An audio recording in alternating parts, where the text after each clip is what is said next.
دانیہ قرآن academy. یہ قرآن وہ رستہ دکھاتا ہے جو سب سے سیدھا ہے، اور مومنوں کو جو نیک عمل کرتے ہیں بشارت دیتا ہے کہ ان کے لیے اجر عظیم ہے۔ اللہم صلی علی سیدنا و مولانا محمد وعلی آل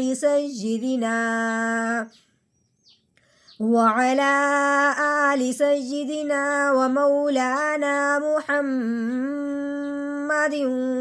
وبارک وسلم۔ رب اشرح لی صدری ویسر لی امری واحلل عقدۃ من لسانی یفقہوا قولی۔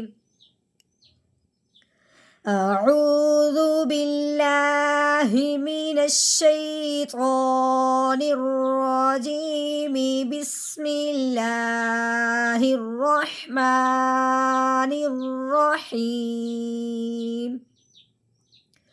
والامر یومئذ للہ۔ والامر، واو متحرک ہے، آگے لام ساکن ہے، واو متحرک کو لام ساکن کے ساتھ ملانا ہے، لام کے اوپر جزم آنے کی وجہ سے لام ساکن ہو گیا، تو کیسے توڑ کریں گے؟ واو لام زبر ول، الف کے اوپر زبر آ گئی، الف کے اوپر زبر زیر پیش آ جائے، اس الف کو الف نہیں پڑھتے، اس الف کو حمزہ پڑھتے ہیں۔ اب اس حمزہ کو اس میم ساکن کے ساتھ ملانا ہے، کیونکہ میم کے اوپر جزم آ چکی ہے۔ حمزہ میم زبر ام، والام، را کے اوپر پیش ہے، را کو پر پڑھیں گے، یعنی کہ موٹا کر کے پڑھیں گے، رو پیش رو، والامر۔ ہاں جی آگے دیکھیں، یہ واو ساکن ہے، واو ساکن سے پہلے حرف پہ کیا ہے؟ زبر والی حرکت لگی ہوئی ہے، واو ساکن سے پہلے یا متحرک ہے، اور یہ حرکت کون سی ہے؟ زبر والی۔ تو اب ہم نے کیا کرنا ہے کہ واو ساکن پہ لین کا قاعدہ جاری کرنا ہے۔ کیوں؟ کیونکہ واو ساکن سے پہلے حرف پہ جب زبر آ جائے تو واو ساکن کو نرمی سے پڑھا جاتا ہے، نہ جھٹکا لگاتے ہیں نہ ہی کھینچتے ہیں۔ کیسے؟ یا واو زبر یو، یو لمبا ہرگز نہیں کرنا، یو جھٹکا بھی نہیں لگانا، بالکل نرمی سے پڑھنا ہے۔ یا واو زبر یو، میم متحرک ہے، میم کے اوپر کیا ہے؟ زبر ہے، میم زبر ما، یوما، حمزہ کے نیچے زیر ہے، حمزہ زیر ای، یوما ای۔ ہاں جی رال کے نیچے دو زیر آنے کی وجہ سے اب کہیں گے رال کے نیچے تنوین آ گئی، کیونکہ دو زبر دو زیر دو پیش کو تنوین کہتے ہیں۔ ہاں جی اس کو پڑھنے سے پہلے جب آگے دیکھا ہے لام مشدد ہے، اب ہم نے کیا کرنا ہے؟ رال کو لام مشدد کے ساتھ ملا دینا ہے، تو کیسے؟ رال لام دو زیر ذل، یومئذ۔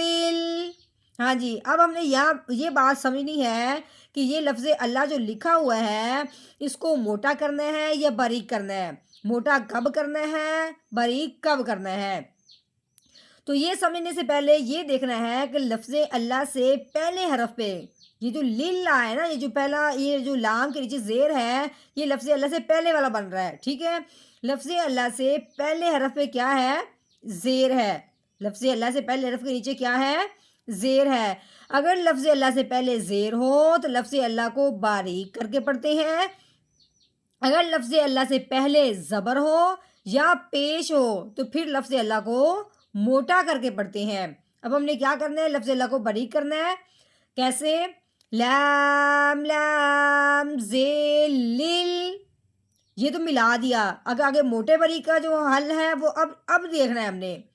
لام کھڑی زبر لا، للہ، ٹھیک ہو گیا۔ للہ بالکل نہیں کرنا کیونکہ لفظ اللہ سے پہلے زیر ہے۔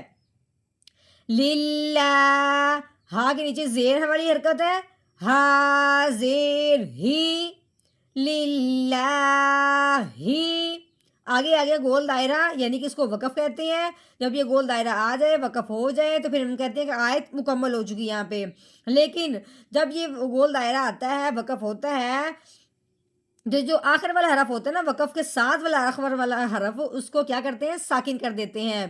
یعنی کہ اب ہم نے یہ جو زیر والی حرکت ہے اس کو گرا دینا ہے، ہاں کو ساکن کر دینا ہے۔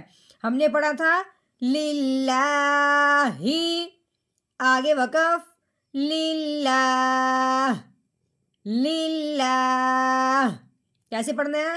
وَالْأَمْرُ يَوْمَئِذٍ لِلَّهِ، وَالْأَمْرُ يَوْمَئِذٍ لِلَّهِ۔